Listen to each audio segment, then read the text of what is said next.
Before dawn on October 25th, 1415, the English army stood in silence. No banners fluttered, no horns sounded. There were no speeches echoing across the field, no dramatic gestures of confidence. Just men, thousands of them, standing ankle-deep in cold, sucking mud, staring into the darkness and waiting for the light. They were hungry. Many were sick. Dysentery had followed them out of Harfleur like a curse, thinning their ranks and draining their strength. Their clothes were stiff with dried rain and sweat. Their armor was dented, rusted, and patched. Some had not eaten properly in days. Across the narrow field, beyond the mist, waited the French. They were everything the English were not. Well-fed, fresh, confident, wrapped in polished steel and silk banners, nobles whose armor gleamed even under clouded skies, knights who had spent their lives preparing for this exact kind of moment, a battlefield where honor would be proven by force, where courage would be measured in how hard one charged and how many men one crushed beneath horse and lance. They outnumbered the English at least 3-1. Many believed it would not even be a battle, it would be an execution. The French were so certain of victory that some nobles argued over who would capture the English king, because Henry V was worth more alive than dead. Ransoms would be enormous. Glory would be shared. Songs would be written. The English, meanwhile, prepared to die. What followed that day was not merely a military upset. It was the violent collapse of assumptions about nobility, about honor, about what decided victory in war. It was the moment when discipline shattered arrogance, when terrain punished tradition, and when thousands of armored men learned too late that courage meant nothing if you could not stand up. This is the story of the Battle of Agincourt, and why it still matters. Context: a war of crowns and blood. By 1415, the 100 Years' War had already scarred generations. It was not a single war, but a grinding cycle of invasions, truces, betrayals, and renewed violence, all rooted in one question that refused to die. Who had the rightful claim to the throne of France? The English kings believed the answer was simple. Through bloodlines and marriages, they argued that the crown of France belonged to them as much as it did to any French noble. The French naturally disagreed and had armies to enforce their view. Into this long, bitter conflict stepped Henry V. He was young, only in his late 20s, but he was no reckless boy king. Henry was disciplined, intensely religious, and deeply conscious of history. He believed his claim to France was not just political, but divinely sanctioned. God, in his mind, had placed him on this path. And in 1415, Henry decided it was time to act.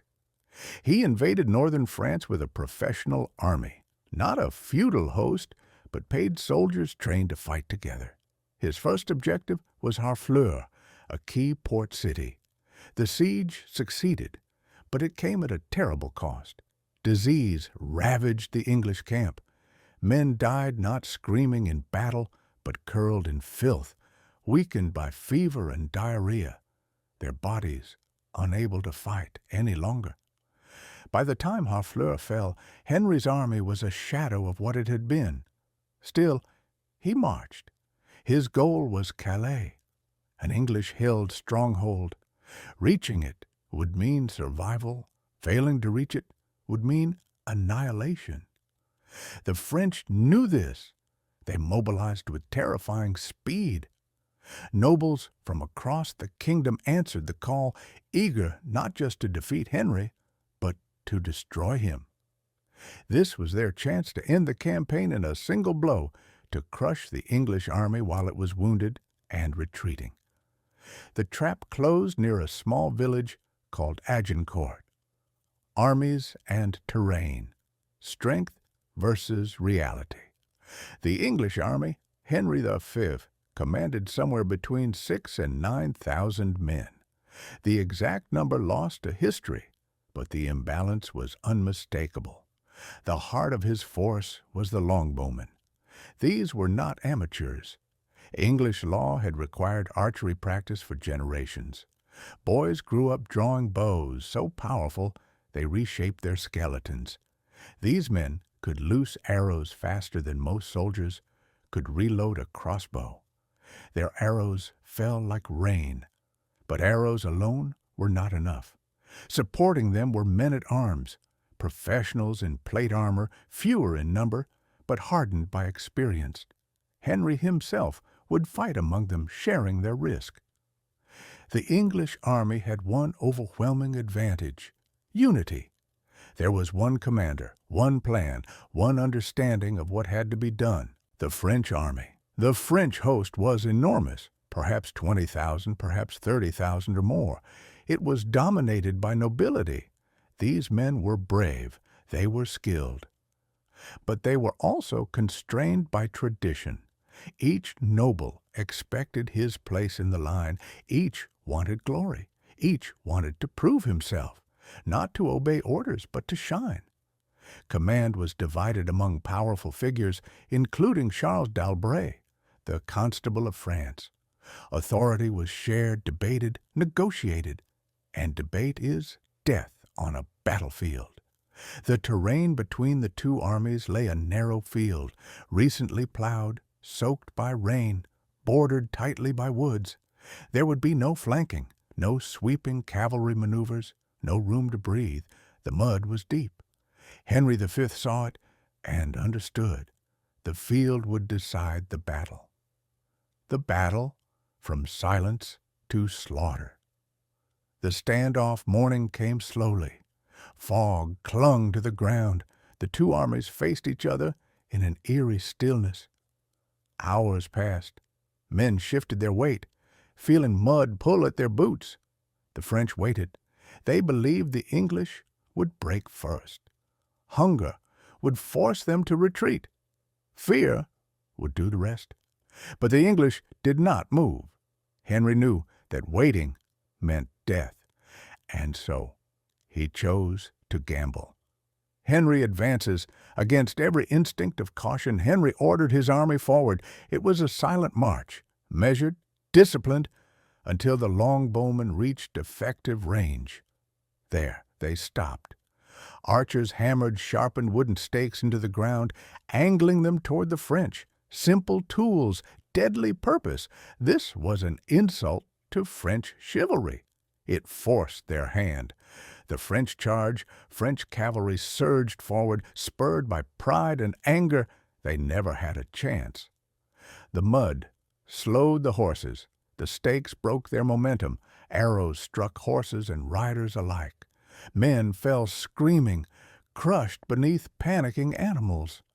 The charge collapsed, not with a heroic clash, but with confusion and terror. Behind them came the infantry. Thousands of armored men advanced, shoulder to shoulder, sinking with every step. The longbows sang. Arrows punched into visors, joints, horses, exposed flesh. Men stumbled. Those who fell could not rise. The press of bodies pushed forward relentlessly, crushing the fallen into the mud. Breath became impossible. Fear spread. The melee. When contact finally came, it was not glorious. It was desperate. The French were exhausted. Their armor, once a shield, now dragged them down. The English line held, grim, disciplined, unmoving. Then the archers surged forward. They dropped their bows and picked up axes, mallets, knives, tools made for killing men trapped in steel. They attacked from the sides, from behind, from the ground. Knights suffocated in their helmets. Men screamed prayers into mud. Honor drowned. The rout, a second French wave, advanced and broke. At one moment, panic spread that a renewed assault was coming. Surrounded by prisoners and lacking manpower, Henry gave an order that would haunt history. The prisoners were killed. It was brutal. It was controversial, and it was effective. By afternoon, the field was silent. The French army no longer existed as a fighting force. Why Agincourt was won. Agincourt was not fate. It was consequence. The French fought the battle they believed they deserved. The English fought the battle that existed. Overcrowding destroyed mobility. Armor became a coffin. Command collapsed under pride. The English used terrain, discipline, and adaptability. Henry V did not defeat the French with luck. He defeated them with understanding. Legacy. When the world changed, thousands of French nobles lay dead. An entire generation of leadership was erased in a single day. The myth of the invincible knight died in the mud. The longbow, cheap, brutal, effective, reshaped warfare. And Henry V walked away a legend.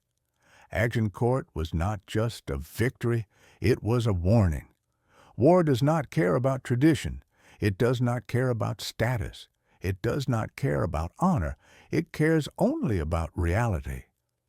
And on that muddy field in 1415, reality won. Agincourt was not just a battle. It was a lesson written in blood.